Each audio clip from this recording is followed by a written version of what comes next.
Hello दोस्तों, स्वागत है आप सबका कॉमिक स्टार चैनल पे। तो चलिए शुरू करते हैं। अदृश्य षड्यंत्र कंटिन्यू करेंगे हम आज। आखिरी सीरीज की 5वीं कॉमिक्स पूर्वसार। आखिरी श्रृंखला के पूर्व प्रकाशित अंकों क्रमशः आखिरी दशक, परकालों की धरती, ब्रह्मांड योद्धा और विश्व रक्षक में अब तक आपने पढ़ा। ट्रांसफ्यूजन के कारण पृथ्वी के समस्त प्राणी हो गए रातों रात गायब और पृथ्वी पर रह गए सिर्फ 2 आखिरी रक्षक, वंडरमैन परमाणु और सुपर कमांडो ध्रुव। दोनों ही रक्षक आंशिक स्मृति हास के शिकार हैं, जिस कारण उन्हें यह घटना याद नहीं जिसने उनके ग्रह का स्वरूप बदल दिया और साथ ही परमाणु की शक्तियां बहुगुणित कर दी। एक और जहां धरती पर अलग अलग ग्रह के प्राणियों, सभ्यताओं और सैन्य शक्तियों का आगमन शुरू हो गया है, वहीं पृथ्वीवासी भी ब्रह्मांड के विभिन्न ग्रहों पर पहुंच रहे हैं, जहां की विभीषिकाएं से उनकी रक्षा करने के कटिबद्ध है ब्रह्मांड रक्षक। परमाणु और ध्रुव को कारा के रूप में मिली है एक मददगार, और उनका सामना होता है ब्रह्मांड की सबसे खतरनाक कॉम्बैट फोर्स से। इसमें उनकी रक्षा करने पहुंचता है विश्व रक्षक नागराज। अब नागराज का आगमन सभी घटनाओं के समीकरण बदलने वाला है, क्योंकि नागराज जानता है कि इसने रचा है ये अदृश्य षड्यंत्र। क्या अल्लाह अल्लाह धूम धूम। एक बार पता चल जाए कि किस कमबख्त की वजह से हम इस मनुष्य ग्रह पर पहुंच गए, भेड़िया देवता की कसम गदा मारकर उसका सिर तोड़ दूंगा। फिलहाल अपना सिर बचाने की फिक्र करो। इनके सामने हमारी बिसात चींटी जितनी है। हाथी कितना भी बड़ा क्यों ना हो, अगर चींटी उसकी सूंड में घुस जाए तो उसकी जान भी ले सकती है, और मैं तो पूंछ और गदाधारी चींटी हूँ। भेड़िया देवता की गदा इस हाथी का मस्तक फाड़ेगी। इसे तो खरोच भी नहीं आई। एक ही तरीका हर जगह नहीं चलता, कुछ नया ट्राई करो। मैं पुराने तरीकों में ही विश्वास रखता हूँ। स्क्रीन खच खच खच खच खच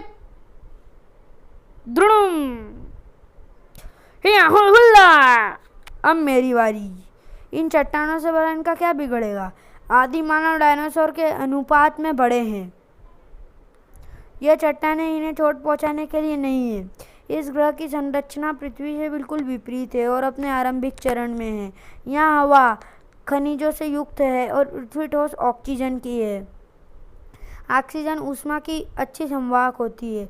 विशुद्ध ऑक्सीजन के बिना ये चट्टानें मेरी ज्वाला शक्ति से मिलकर बम की तरह इन पर फटेगी। आई हूँ, मैं शर्त लगाकर कह सकती हूँ कि इन आदिम मानवों ने अभी तक आग की खोज नहीं की होगी। तुम्हारी युक्ति तो कमाल की थी शक्ति। इन दानवों ने तो सचमुच घुटने टेक दिए। हाँ, और अब इन्हें यह बात समझानी होगी कि हम इनके शत्रु नहीं हैं और न ही इनकी जान लेने का हमारा कोई इरादा है। इनके प्राण बचाने के लिए शायद ये तुम्हारा कृतज्ञता ज्ञापन कर रहे हैं। उम्मीद है अब हम दोनों और ये पृथ्वीवासी जिन्हें हमने घाटी में छुपाया था सुरक्षित हैं। अब हमें विचार करना चाहिए कि इस विचित्र ग्रह से पृथ्वीवासियों को वापस पृथ्वी पर कैसे पहुंचाया जाए। गुर्र गुर्र। उफ, यह अचानक इन्हें क्या हो गया है? फिर से कैसे भड़क गए? भड़क, कुछ तो गड़बड़ है भेड़िया। इनके चेहरे, इनकी आंखें देखो, ऐसे परछाई हुई है जैसे पथराई हुई है, जैसे ये अपने आप में ना होकर किसी के सम्मोहन में हो। हुफ, इनके सिरों के ऊपर ये विचित्र सी काली धुंध पहले तो नहीं थी। अब तो ये आग देखकर भी नहीं डर रहे हैं और ना ही इन्हें इनके शरीर पर लगने वाली घावों का एहसास हो रहा है। खुश। आह, उफ, धड़ाक। साटी, दिल्ली, इंडिया, प्रेजेंट टाइम। और कुछ कह पाने से पहले ही ध्रुव यहाँ से ट्रांसफ्यूज हो गया। उसी दौरान मेरे अब्रेजन ऑर्बिट पर पड़ने वाली असहनीय दबाव से जूझते हुए मेरे मस्तिष्क में गुजरे समय के दृश्य कौन थे, और मुझे ब्रह्मकंड से जुड़ी तमाम बातें और यहाँ इसरिक में हुए विस्फोट की घटना याद आ गई। अब तुम बताओ कि तुम अचानक यहाँ कैसे आ गए, और जब मेरे और ध्रुव के अलावा सारी दुनिया ट्रांसफ्यूज का शिकार हो गई थी तो तुम कैसे बच गए? गलत परमाणु। तुम्हारे ध्रुव के अलावा मैं इकलौता व्यक्ति नहीं था जो ट्रांसफ्यूज से बचा था। व्हाट? और कौन बचा? प्रोफेसर इब्रित विकराल। आज सुबह जब मैं प्रतिदिन की तरह योग ध्यान में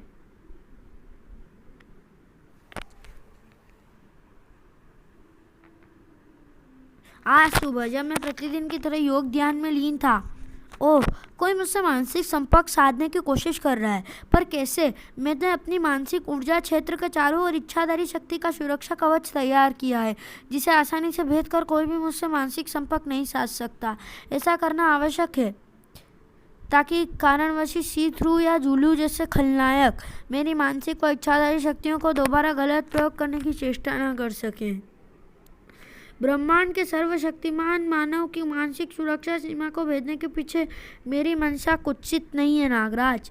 प्रोफेसर इब्रित विकराल परमाणु और ध्रुव के साथ ब्रह्मांड की शक्तियों पर प्रयोग आप ही कर रहे थे, और मैंने उसी ब्रह्मांड की एक ऐसी अद्भुत क्षमता ढूंढ निकाली है जिससे बदौलत मैं तुम्हारी मानसिक सुरक्षा सीमा भेद कर तुमसे संपर्क स्थापित करने में सक्षम हूँ। पर मुझसे ही क्यों? क्योंकि ब्रह्मांड के सबसे शक्तिशाली इंसान के रूप में इस खोज द्वारा मानव जाति का उत्थान करना तुम्हारा दायित्व है। ध्रुव और परमाणु अपना दायित्व निभा रहे हैं, जिसके परिणाम स्वरूप देश उन्नति और विकास में विश्व में अग्रणी बन चुका है। अब तुम्हारी बारी अपनी भूमिका अदा करने की। यदि बात मानव जाति और देश के विकास से जुड़ी है तो नागराज कभी पीछे नहीं हटेगा। बताइए प्रोफेसर, आप मुझे क्यों चाहते थे? क्या चाहते थे मुझसे? जो मुझे चाहिए उसके लिए तुम्हें महानगर से दिल्ली आना होगा, साटी की मेरी प्रयोगशाला में।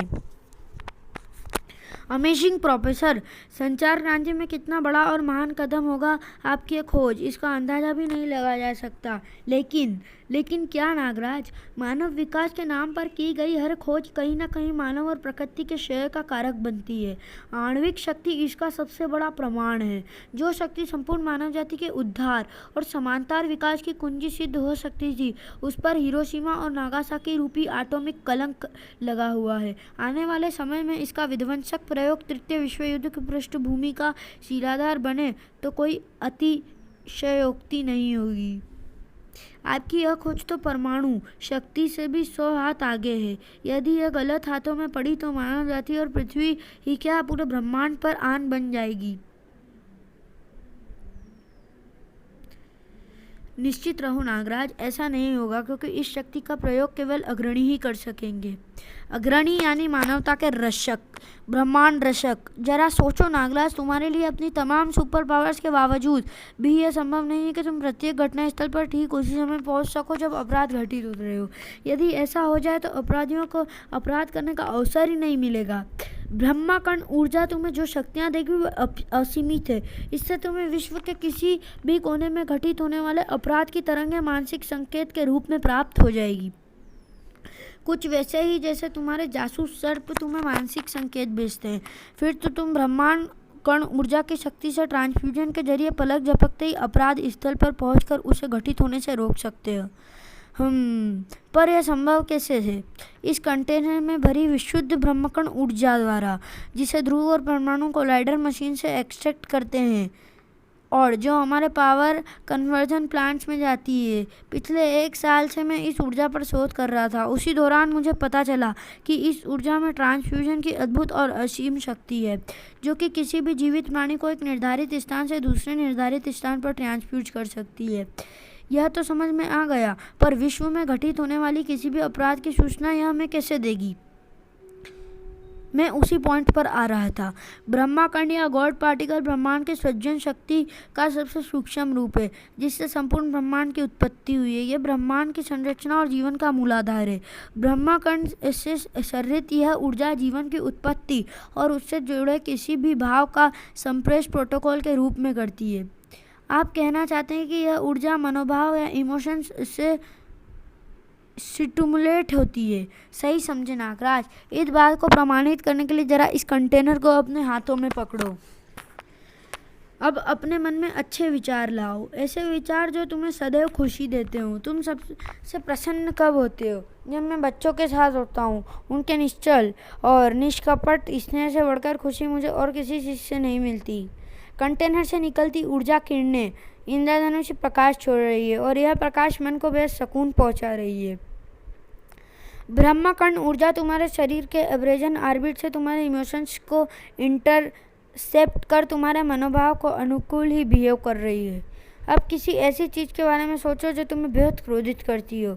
अपराध और आतंकवाद। ओह, ब्रह्माकंड ऊर्जा तीव्र लाल किरणें छोड़ रही है। हर मनोभाव या इमोशन एक खास किस्म की तरंगें छोड़ता है। इसमें अपराध की तरंगें सबसे तीव्र व तीखी होती है। जिस लेवल का अपराध होगा उसी लेवल की तरंगें अपराधी के अब्रेजन ऑर्बिट से संस्प्रेषित होगी। यदि इसका विस्तार पूरी दुनिया में हो जाए तो यह अपने दायरे में आने वाले प्रत्येक मनुष्य के मनोभावों का विलक्षण करके आपराधिक घटनाओं का संकेत ब्रह्मांड रक्षकों तक पहुंचाएगी। इस कार्य के लिए मैंने यह रिसेप्टर डिवाइस तैयार किया है जो कि ब्रह्मांड रक्षक अपनी कलाई पर बांधेंगे। यह रिसेप्टर डिवाइस ब्रह्मांड कण ऊर्जा से आने वाली सिग्नल्स को सोख कर ब्रह्मांड रक्षकों को आगाह करेगा। अभी मैं ऐसे सिर्फ 2 ही डिवाइस तैयार कर पाया हूँ। आपकी यह खोज तो वाकई मानवता के लिए एक बड़ा कदम साबित हो सकती है प्रोफेसर, पर इसमें आप मुझसे क्या योगदान चाहते हो? ब्रह्माकंड ऊर्जा संरक्षण के सदैव ब्रह्मा ऊर्जा पर निर्भर रहता है। जैसे परमाणु की आणविक ऊर्जा के रिएक्शन से ब्रह्माकंड ऊर्जा का क्षरण होता है, मेरे सीमित मानसिक शक्तियों के बल पर मैं इस ऊर्जा का इतना ही चार्ज कर पाया हूँ कि तुमसे मानसिक संपर्क स्थापित कर सकूँ। परंतु तुम्हारी मानसिक शक्तियों की कोई सीमा नहीं है नागराज। तुम्हारी मानसिक शक्तियों से इस ऊर्जा को चार्ज कर देगी, जिसके दौरान मैं उन पर अपना शोध करूँगा ताकि मैं अपना आविष्कार पूरा कर सकूँ। समझ गया प्रोफेसर, मैं ट्राई करता हूँ। उससे पहले रिसेप्टर डिवाइस पहन लो। इससे ऊर्जा फैलते ही आसपास यदि कोई आपराधिक मनोभाव का इंसान होगा तो उसके संकेत डिवाइस फौरन तुम तक पहुँचा देगी। मैं अपनी मानसिक ऊर्जा इस कंटेनर पर छोड़ रहा हूँ। यह काम कर रहा है नागराज, देखो ब्रह्मकंड ऊर्जा फैल रही है। मैं अपना प्रयोग शुरू करता हूँ। यह चारों ओर तीव्र लाल रंग की ऊर्जा क्यों प्रस्फुटित हो रही है प्रोफेसर? ओह माय गॉड, ब्रह्माकंड ऊर्जा तुम्हारे जितने शक्तिशाली तो नहीं है, पर किसी आपराधिक प्रवृत्ति वाले सुपर ह्यूमन के संकेत ग्रहण कर रही है। जरूर ही वह सुपर ह्यूमन खुद को इस ऊर्जा से जोड़ने की कोशिश कर रहा है, तभी तो ऊर्जा लाल रंग संश्लेषित हो रही है। पर यह कैसे संभव है? इस कमरे में तो सिर्फ हम दोनों ही हैं। यह संकेत हम दोनों के पास नहीं आ रहा है प्रोफेसर। इस कमरे में हमारे अलावा कोई और भी है। अब और छुपने की जरूरत नहीं है, मुझे सामने आना पड़ेगा। सी थ्रू के विषय में विस्तृत जानकारी के लिए पढ़ें नागराज के पूर्व प्रकाशित कॉमिक्स विशेषांक इच्छाधारी। तुझे क्या लगा मैं तेरी जिंदगी से हमेशा के लिए गायब हो गया हूँ? हा हा हा, भूत बनकर तेरे पीछे लगा रहा हूँ मैं। यह क्या भला है? यह एक लालची साइंटिस्ट था प्रोफेसर, जो मेरी इच्छाधारी शक्ति चुराने के चक्कर में अपना शरीर गंवा चुका है। अब इच्छाधारी शक्ति की ज़रूरत किसे है? ब्रह्मकंड ऊर्जा के रूप में मेरे हाथ ऐसे खजाना लगा है जिसके सामने इच्छाधारी शक्ति चिल्लड़ के समान है। नहीं, यह शक्ति गलत हाथों में नहीं पड़ने दूंगा मैं। तू कहाँ चला भाई? तेरी तो बड़ी ज़रूरत है मुझे। तुझे सिर्फ मेरी ज़रूरत है सी थ्रू, वह भी चंद मिनटों के लिए, जब तक मैं तुझे दोबारा इस दुनिया से गायब न कर दूं। मेरी ज़रूरतें बड़े अच्छे से जानता है तू नागराज, पर तू एक बात नहीं जानता, वह यह कि यह वार इब्रित विकराल के लिए नहीं, तेरे लिए था। मुझे पता था कि अगर मैं इस पर वार करूँगा तो तू त्याग और बलिदान की प्रतिमूर्ति बना बीच में ज़रूर आएगा और मेरा वार खुद ही खा लेगा। मुझ पर यह टुच्चा सा वार कर कौन सा बड़ा तीर मार लिया तूने? तीर तो मैंने मार ही लिया नागराज। अब इसे तीर से 2 शिकार करने का वक्त है। ओह, यह क्या हो रहा है? मेरी मानसिक ऊर्जा मेरे नियंत्रण से बाहर हो रही है। मैंने तुझ पर जो वार किया था वो ब्रह्मकंड ऊर्जा का ही वार था। यह ऊर्जा किसी अन्य ऊर्जा से चार्ज ले भी सकती है और उस ऊर्जा कर भी सकती है और उसे चार्ज भी कर सकती है। मैंने इससे तेरी मानसिक ऊर्जा चार्ज कर दी है। तू जानता ही है नागराज की ऊर्जा का बहाव सदा अधिक से कम की ओर होता है। तेरे मस्तिष्क के मुकाबले इस कंटेनर में ऊर्जा की मात्रा कम है।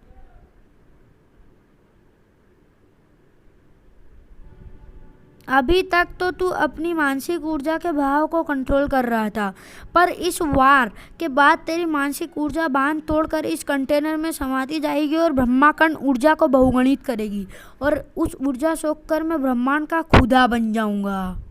उफ, सी थ्रू सही कह रहा है। मैं अपने मानसिक ऊर्जा का भाव नियंत्रित नहीं कर पा रहा हूँ।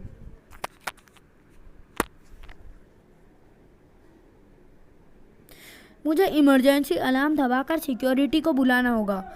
जब नागराज मेरा कुछ नहीं बिगाड़ सका तो भला तेरी सिक्योरिटी मेरा क्या बिगाड़ लेगी। वैसे भी मैंने यूं ही नहीं कहा था कि मुझे तेरी ज़रूरत है। आखिर तेरी बदौलत ही तो मुझे नई नई नई शक्तियाँ मिल रही है। मेरी बदौलत? नागराज से हुई मेरी पिछली मुठभेड़ में उस कमीने त्रिशंकु। इस विषय में विस्तृत जानकारी के लिए पढ़े नागराज के पूर्व प्रकाशित कॉमिक्स विशेषांक इच्छाधारी चोर। त्रिशंकु की वजह से मेरा इच्छाधारी रूप ऐसा विखंडित हुआ कि मुझे लगा अनंत काल तक इस दुनिया में मैं विखंडित कणों के रूप में तैरता रहूँगा। और शायद ऐसा ही होता भी अगर वाईफाई फ्रीक्वेंसी और विद्युत ऊर्जा के रूप में मुझे तेरी खोजी ब्रह्मकण ऊर्जा का सहारा न मिलता। विखंडित कणों के रूप में मैं बहते हुए मैं कब दिल्ली तक पहुंच गया मुझे खुद नहीं पता। शायद मेरी किस्मत मुझे यहाँ लाई थी। आहा, यह कैसी ऊर्जा है जो मेरे विखंडित कणों की संरचना को दोबारा जोड़ रही है। वाह, अद्भुत! ऐसी कमाल की ऊर्जा शक्ति तो मैंने ज़िंदगी में नहीं देखी। इसे सोखने के बाद मुझे इच्छाधारी शक्ति की ज़रूरत नहीं रह जाएगी। मुझे इस शक्ति का स्रोत तलाशना होगा। मुझे नवजीवन देने वाली ऊर्जा का स्रोत तलाशते हुए मैं इस तारीख पहुँच गया जहाँ ध्रुव और परमाणु तेरे साथ मिलकर इस ऊर्जा का संरक्षण कर रहे थे। इससे पहले 2 बार अत्यधिक ऊर्जा एक साथ सोखने के लालच में मैं अपना शरीर गंवा चुका था। इस बार यह छाछ में फूंक फूंक कर मैं और छक कर पानी के पीने के मूड में था। इस बार यह छाछ में फूंक फूंक कर और छक कर पानी पीने के मूड में था। कोलाइडर से निकलती वह विशुद्ध ऊर्जा वाईफाई फ्रीक्वेंसी और विद्युत ऊर्जा से भी हजारों गुना अधिक शोषक थी। वह ऊर्जा मुझे इस ब्रह्मांड का सर्वशक्तिमान इंसान या जो कुछ भी मैं अब हूँ बना देती। 1 साल तक मैं हर हफ्ते ध्रुव और परमाणु द्वारा कोलाइडर मशीनें से सरित विशुद्ध ब्रह्माकण ऊर्जा सोखता रहा। यह ऊर्जा न सिर्फ मेरे इच्छाधारी रूप को दोबारा गठित कर रही थी बल्कि मुझे ऐसी ऐसी शक्तियाँ प्रदान कर रही थी जिसकी मैंने कल्पना भी नहीं की थी।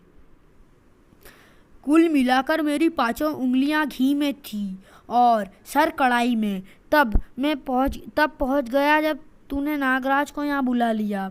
इसकी इच्छाधारी शक्ति युक्त मानसिक ऊर्जा ने ब्रह्मकण ऊर्जा की शक्ति का स्तर हजारों नहीं लाखों गुना बढ़ा दिया।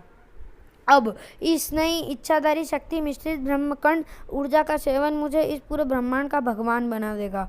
बस प्रॉब्लम एक ही है, मैं इस पारदर्शी रूप में अगर ये ऊर्जा सोखूंगा तो फिर से फट जाऊंगा। इसे सोखने के लिए मुझे एक शरीर चाहिए और वह शरीर तेरा होगा। इस नागराज का शरीर सूट नहीं करता मुझे।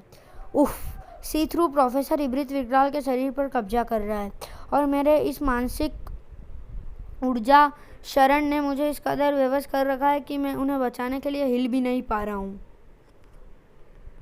हा हा हा हा, आखिरकार अब होगी सी थ्रू की वापसी। हा हा हा हा हा। बस नागराज, तेरी तड़प कुछ ही देर की है। इस ऊर्जा का सेवन करते ही मैं पहला काम तुझे इस तड़प और तेरी जिंदगी से आज़ादी दिलाने को करूँगा। रुक जा सीथ्रू, तेरी गलती इस पूरे ब्रह्मांड को भारी पड़े। तू अपनी चिंता कर, ब्रह्मांड को तो मेरे रूप में ब्रांड न्यू भगवान मिलने वाले हैं। सी थ्रू की नई शक्ति ने वाकई मुझे भी बेबस कर दिया था। सी थ्रू जो कर रहा था वो शायद सही भी हो जाता अगर बीच में वो लड़की ना आ जाती। या सिक्योरिटी अलार्म क्यों बजा? प्रोफेसर आपके चेहरे को क्या हुआ? नागराज यहाँ और इस अवस्था में? बिना सोचे समझे ही वह सी थ्रू का मुकाबला करने कूद पड़ी। या शायद यह विधि का सोचा समझा विधान था। नहीं, तुम प्रोफेसर नहीं, कोई बहरूपी हो। पता नहीं तुम भीतर कैसे आए, लेकिन यहाँ से जिंदा बाहर नहीं जाओगे। शक! आह, नादान लड़की, अपने भगवान की अवहेलना नहीं करते। मैं नहीं जानता था कि उस लड़की की पॉकेट से क्या चीज़ निकलकर मेरी मानसिक ऊर्जा और ब्रह्मकण ऊर्जा के भाव के बीच आई। उसके बाद ही वह भीषण विस्फोट हुआ और फिर क्या हुआ कुछ देर के लिए कुछ भी समझ पाना मुश्किल था। उस धमाके से मेरा मानसिक ऊर्जा शरण थम गया था। यह तो कमाल हो गया, ऊपर वाला छप्पर फाड़ कर देता है। यह तो सुना था, पर यह नहीं पता था कि आसमान फाड़ कर भी देता है। असीम शक्ति, मैं भगवान हूँ, इस ब्रह्मांड का मैं भगवान हूँ। ब्रह्मकण ऊर्जा सोख कर सी थ्रू अपने आप से बाहर हो गया, अपने आपे से बाहर हो गया। मैं खुद भी नहीं जानता था कि इस ऊर्जा की शक्ति से यह क्या विनाश मचा सकता है। कहीं यह वाकई अपने पागलपन में पूरी पृथ्वी को ही तबाह न कर दे। कथा जारी रहेगी ब्रह्मांड विखंडन में क्रमशः। तो चलिए दोस्तों, वीडियो को यही ख़त्म करते हैं और मिलते हैं ब्रह्मांड विखंडन में। तब तक के लिए गुड बाय।